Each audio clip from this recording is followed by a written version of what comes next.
This is a PowerPoint for Chapter 23 on biochemistry, and it's all on one PowerPoint. So we're going to cover it in a couple of different days. But if you can, make it through part of it, and then just pause it, move it on again. But it's all in one PowerPoint this time. So Chapter 23 is about biochemistry, and kind of a walk down memory lane back in the easy days of biology. Going to take just a little bit of a kind of a half bio, half chemistry look at it. So that's the science of biochemistry. So we'll move on. We're going to start out by talking about amino acids and proteins. So this is something we just covered in the last chapter. We talked about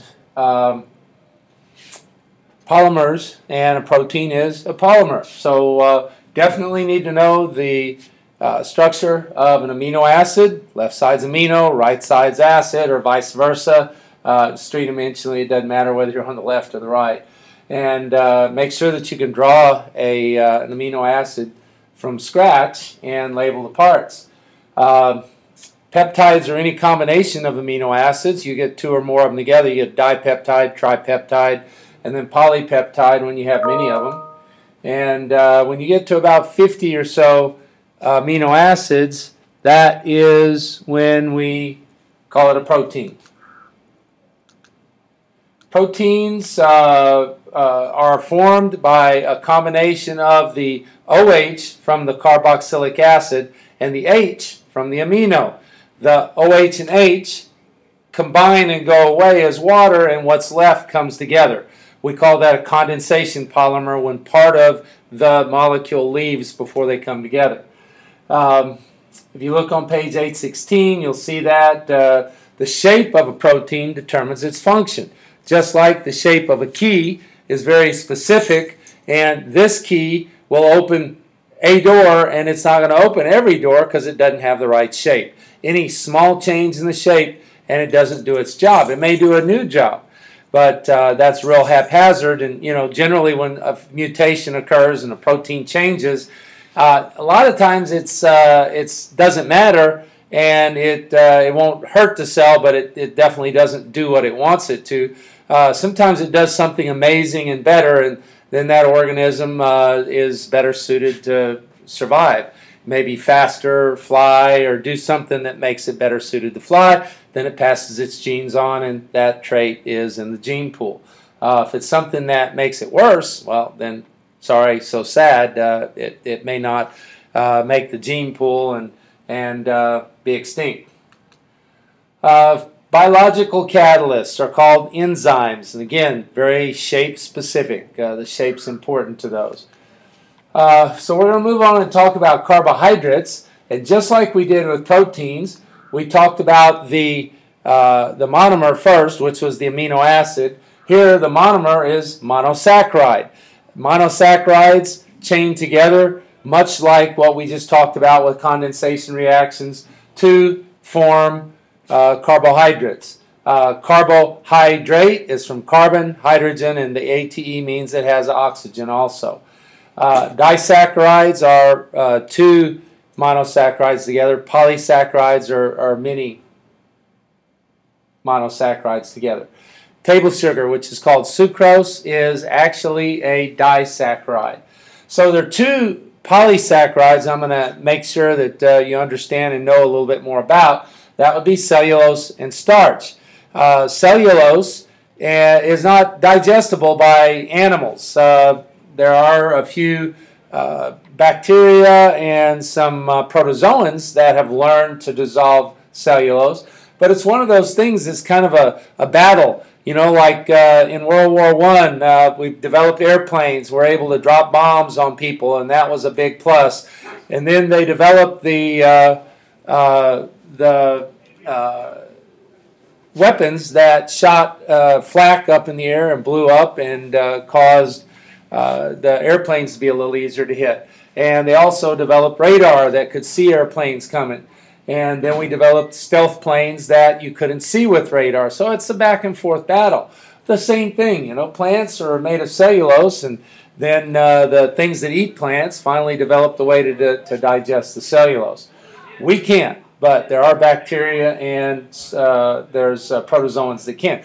Termites can't break down wood, but the protozoan in their gut can. Starch, on the other hand, is a polysaccharide, and the bond is just twisted a little different, and our enzyme's designed for starch. You can break down starch into glucose, and then we use it for energy. So we'll move on and talk about lipids next. Lipids are a group of molecules that are hydrophobic, which means that they don't mix with water. They don't like water. They are assembled a little bit in a similar way to the way that proteins are assembled, in that they have a molecule called glycerol, which is 1,2,3-propanotriol. It is an alcohol with 3 alcohol groups. We call it glycerol, combined with 3 fatty acids. That's the OH and the OH and the alcohol, and the COOH on the fatty acid that do a condensation reaction and form condensation polymers. And we end up with an E-shaped molecule with real long legs that are made out of fatty acids. So I want you to know how those go together. Look at the diagram and just draw 3 of the fatty acids next to each of the OHs, and HOH, water, 3 of them go away, and all 3 fatty acids now become combined on the glycerol, and that makes a triglyceride, tri for 3. Where will we find lipids? Well, you know, fats, oils, any kind of animal fat, plant oils. In every cell membrane there is phospholipids. Have a phosphate head and a lipid tail. So it has the phosphate head and the lipid tail. Phosphate likes water, lipid doesn't. So the phosphate turns toward the outside, which is full of water, and towards the inside, which is full of water. And the lipids then are making a layer in the middle that like each other, but they don't like the outside and the inside, so they hide on the inside. And that makes the sandwich layer, kind of like ice cream sandwich, a phospholipid layer. You'll see that in the cell, so the cell membrane. I think page 838, they have a picture of that.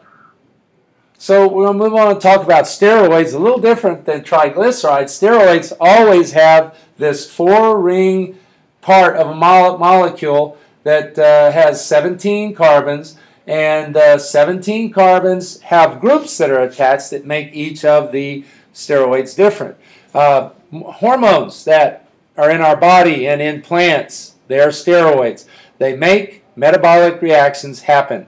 And the anabolic steroids you may have heard of that some athletes use, the anabolic steroids cause reactions to occur in like muscle building or some type of structural reactions. That's why some athletes take those anabolic steroids, because it causes their muscles to grow faster at great risk, might I say. I know some people early in my coaching years that use those, and a couple of them died of brain cancer. So it's a serious deal. You should always make the decision to not take those chances and do things the right way. So they are controlled substances that regulate metabolic processes. Hormones are steroids. All steroids have this 4-ring structure. So we'll move on and talk about nucleic acids next. Nucleic acids are built of nucleotides. So for each molecule, we're talking about the monomer. The monomer here is a nucleotide. Nucleotides have a phosphate group, a 5-carbon sugar, and a base. And you have that over and over and over and over. You make either RNA or DNA. The monomers that make up DNA and RNA are nucleotides. On page 841, 842, you see the genetic code. Maybe on 824, look at the different page numbers there. I do want you to know that for DNA, the bases that are in the nucleotide could be guanine, cytosine, thymine, or adenine. G, guanine, pairs with C always, C with G, G with C. And A, adenine, is always paired with thymine or thymine with adenine. So in the ladder structure of DNA, the double helix, they're always A across from T, T across from A, G across from C.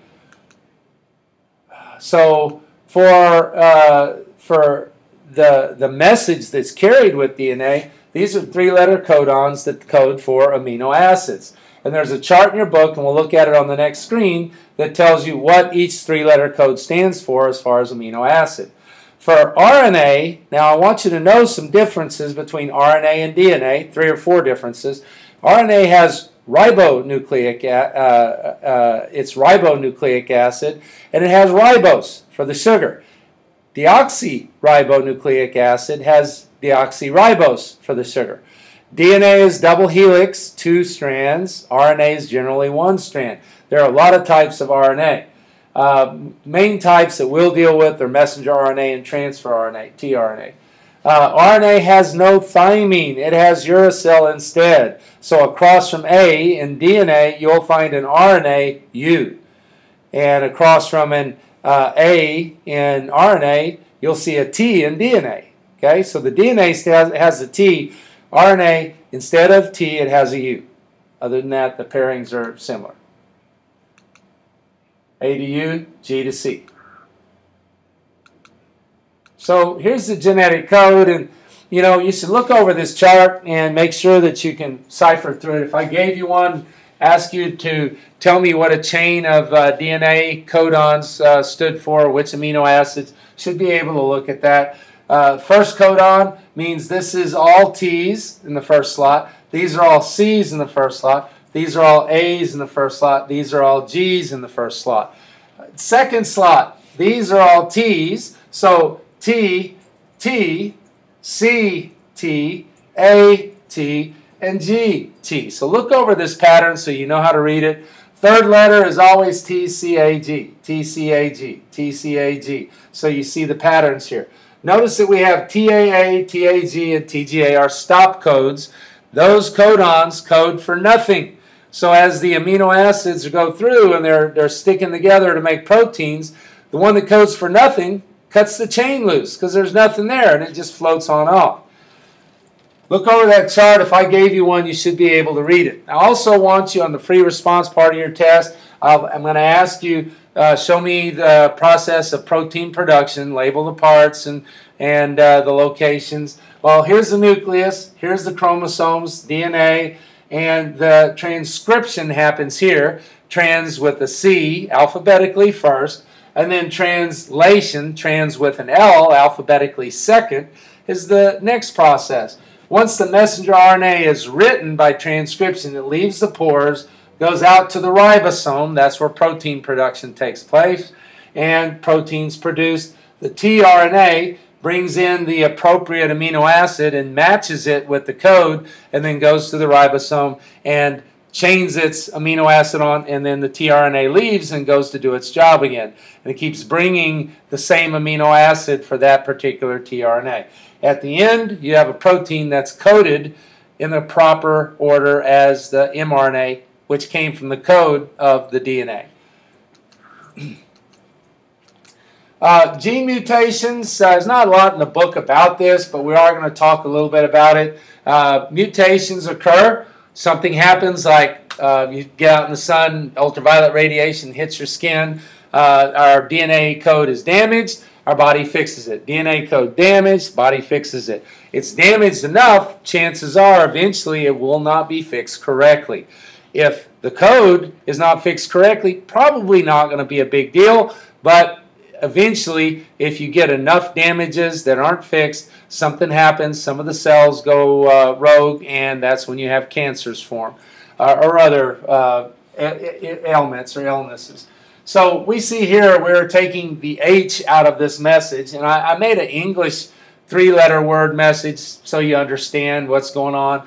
It does an analogy for the codons that exist in DNA.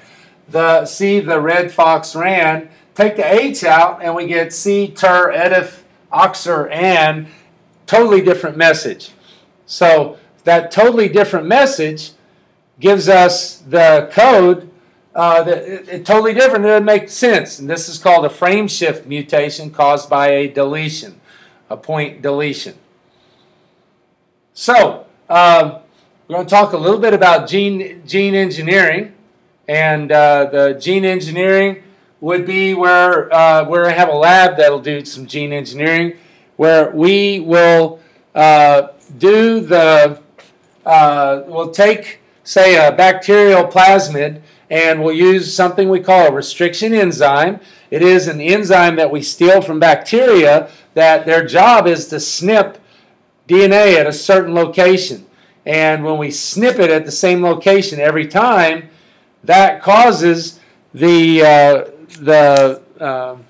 DNA to be severed, and we can actually snip a gene out. If we study the gene, we can find the particular restriction enzyme. They're always specific to how they cut. They look for a certain pattern. And if we could study the DNA, we could find a certain pattern that is like before and after the gene we want. Then we'll use that restriction enzyme. It'll snip the gene out without a whole lot of extra stuff on it. So we bring that code out, that gene, and we will snip again with, say we're putting it into a bacterial loop, and we snip with that same restriction enzyme. It makes the DNA open up, the new gene goes in, it seals, and now that gene is part of the bacteria. This is how humulin is made, which is human insulin that we've gotten bacteria to make. And if we get bacteria to make it, that gives us a source of insulin that we didn't have before. So, gene engineering. And you'll learn more about that when we do our lab on it, our lab 2 for this chapter. So DNA fingerprinting, part of that process, we also have a lab that will simulate DNA fingerprinting. The DNA fingerprinting comes from it's a process that we call electrophoresis. We use a box that looks like a shoebox, basically, except the ones we use are clear. Really have to be clear, but ours are. You have a plus wire on one side, a minus wire on the other. You fill it with a sort of saline solution that conducts, and then we will put a gel plate with some holes in it, and we will put the DNA in. Now, we have to snip up the DNA, and everybody's DNA snips up differently, because remember, these restriction enzymes don't just randomly go cut. They look for a certain code. My code's different from yours, so they're going to find that code in a different location than they do in yours. When they snip, our pieces of DNA will look different. And when we spread those out, kind of like what we did chromatography early in the year, then they spread out and make different size pieces that are visible on the gel plate. We will do several simulations of this so you'll understand a little bit better, but that's the process of electrophoresis. Everybody has different DNA unless you have an identical twin, and moral to the story, don't have an evil twin. If you do, and maybe hopefully they won't do some kind of crime that you get convicted of because you have the same DNA. So the separation of DNA by plus-minus charges. Notice that in the little diagram here, we start the DNA here at the plus end. The big molecules move slow. The small molecules move fast and far. And that spreads out these little chunks of DNA that are separated. So we'll have a simulation, and we'll look at an actual electrophoresis in class. All right, metabolism. So we're going to talk about catabolism and anabolism. Way I remember catabolism is that cats, the ones I've had, tear things up. So you think of catabolism as tearing down molecules. Anabolism's the opposite, that's building it up. Metabolism in general is all of the reactions that happen in our body. They're either going to be building or tearing, and when they tear things down, sometimes they make energy. So, energy in the carbon cycle. I am going to want you to be able to write the photosynthesis and the respiration reactions. So make sure you look over those. If you notice, they're almost opposites of each other. CO2 plus water plus sunlight energy produce sugar, glucose plus oxygen. Know the balanced form of that. If we flop it, now we've got sugar plus oxygen produce CO2 plus water plus ATP energy. ATP is the form of energy that our mitochondria make, and that we also make through glycolysis, 2 ATPs, that our cell needs that kind of energy to function. Kind of like your car needs gas. If you have money, you could convert money to gas, but you can't make your car go on money. You actually have to have gasoline to make the car run. Same thing with cells. ATP is that energy that makes cells run. Okay, so without oxygen, there are still some options for making ATP. And, you know, some simple-celled animals, single-cell animals, don't need a lot of energy. They make 2 ATP by their fermentation, and that's enough. That's what they get out of glucose. During oxidative respiration, we make a lot more ATP, but oxygen is required. Single-cell organisms, they do fermentation, and that's plenty good. Not all single-cell organisms are limited to fermentation, though. So the way they do that, and we're going to move by that respiration slide, is by either alcoholic fermentation. Glucose is the starting molecule. ADP, which is like an energy wheelbarrow. You know, what you do with the wheelbarrow, you bring it, you load it with something, you take it, you bring it back, load it again, take it, load it again. That's what ADP is. So 2 ADPs come in, we put a phosphorus on them by breaking these bonds in glucose. That's where we get the energy from the bonds in glucose. That powers up the ATP, and now it goes into the cell and powers the cell and comes back as ADP. And then that's the cycle also. And as part of this, we get 2 pyruvates.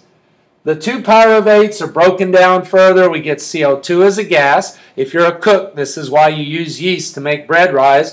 You put it in a warm, moist, dark place, maybe put a moist towel over it, and the bread rises because the yeast feeds on the sugar that's inside of the bread dough. Acetaldehydes produce 2 of them, and then that makes the NADH cycle spin. These are ways that we could keep this cycle going without oxygen, and the end product is 2 ethanols. It's a waste product. These organisms don't need ethanol, but when we make wine, we put grapes in for the sugar, for the glucose. They break down the glucose, produce ethanol, and that's alcoholic beverage. For alcoholic beverages, ethanol is the alcohol in them. So we also have a way to do this. We don't do alcohol fermentation. We do lactic acid fermentation. Again, start with glucose, go through glycolysis, 2 ADPs are converted to 2 ATPs, get 2 pyruvates again, and then that powers through to produce 2 lactates or lactic acids, and the NADH cycle is again spun to keep the machinery working. So that finishes up chapter 23. Spend some time working on your review. Really get some good out of these labs. We've got quite a few labs we're doing in this chapter so that you understand the biomolecules a little better, and bioengineering and DNA fingerprinting. And study hard. Good luck.